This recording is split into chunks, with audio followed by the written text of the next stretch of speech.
here in Arkansas, when an individual goes to file an order to obtain guardianship over an individual, there are no alternatives presented to that family member or that caregiver.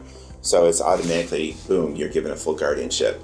But if we take a step back and begin really educating the community about options that are available, alternatives to guardianship, that I think would be very helpful, and then we would see a decrease in the number of full guardianships across the state. Supported decision making is a way for a person with a disability to continue to make their own decisions with the support of others.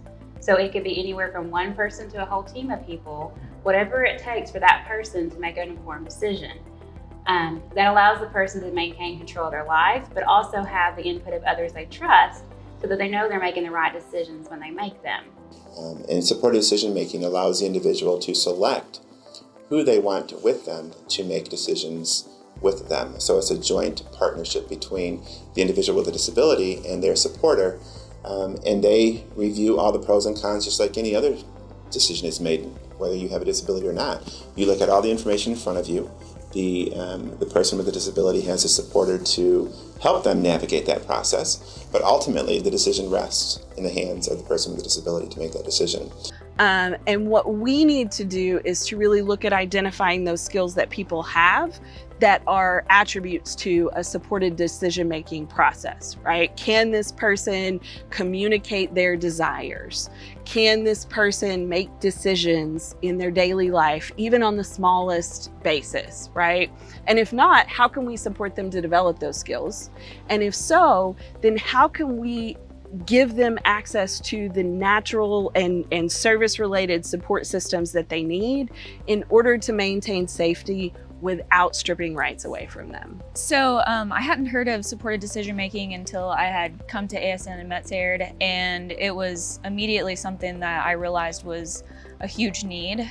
So I started working with a couple families, and I think that the response was very much, like, first of all, what is supported decision making? What are alternatives to guardianship? We've never heard of anything like that. And a lot of just, this has been given to us, fed to us since the very beginning of special education, or whenever they started receiving services anywhere, that whenever they turned 18, the parent really needed to get guardianship over them. Currently, there are about 10 states who have adopted the concept of supported decision making. They've actually passed it and placed it into law. Here in Arkansas, we're hopeful that the General Assembly will adopt a supported decision-making practice here in the state as an alternative form of guardianship. If we implemented more education on supported decision-making from the very beginning, that would also change the way that we support people when they're children, because instead of just assuming that eventually someone's gonna make all the decisions for them, we start teaching them at a young age, like how to use supported decision-making, even like, what are you gonna pick out to wear? Well, let's look at the weather and see what the weather's going to be today, and helping them call on resources around them and use people to make decisions instead of just doing something for them. A lot of parents feel pressured to get guardianship over their children, especially children who might be nonverbal.